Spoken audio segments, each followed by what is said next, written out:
Hello hi అందరికీ welcome to our channel. నేను ounce shoes order చేశానండి. వచ్చాయి, అన్బాక్సింగ్ చూద్దాము. ఈ షూస్ కల్ట్ స్పోర్ట్స్ వాళ్ళ సబ్ బ్రాండ్. నేను ఆర్డర్ చేసినది ఆరెంజ్ కలర్. నేను గవర్నమెంట్ ఎంప్లాయీని, సైట్ వర్క్ ఎక్కువగా ఉంటుంది. Shoes compulsory. ఇదివరకు నైక్ యూజ్ చేశాను. బ్రాండెడ్ కాకపోయినా అవంత్ చూద్దాము ఎలా ఉంటుందో అనేసి ఆర్డర్ చేశానండి.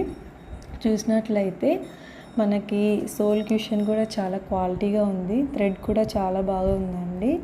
మనం క్వాలిటీ అయితే పర్ఫెక్ట్గా ఉంది. ఇప్పుడు వచ్చేసి మనం వీటిని చూద్దామండి. వేసుకొని క్వాలిటీ లాగా, లుక్స్ లాగానే కంఫర్ట్ ఎలా ఉందో చూద్దాము. చూసినట్లయితే మనకు ఆరెంజ్ కలర్లో చాలా బ్యూటిఫుల్గా ఎలాగైతే లుక్స్ అండ్ ఉన్నాయో, మనకు నడుస్తుంటే కూడా కంఫర్ట్ కూడా అదే లెవెల్లో ఉందండి. నేనైతే 10/10 ఇస్తున్నాను. ఇలాంటి ఇంట్రెస్టింగ్ న్యూస్ కోసం మన ఛానల్ని సబ్స్క్రైబ్ చేసుకోండి. Thank you friends. Thank you so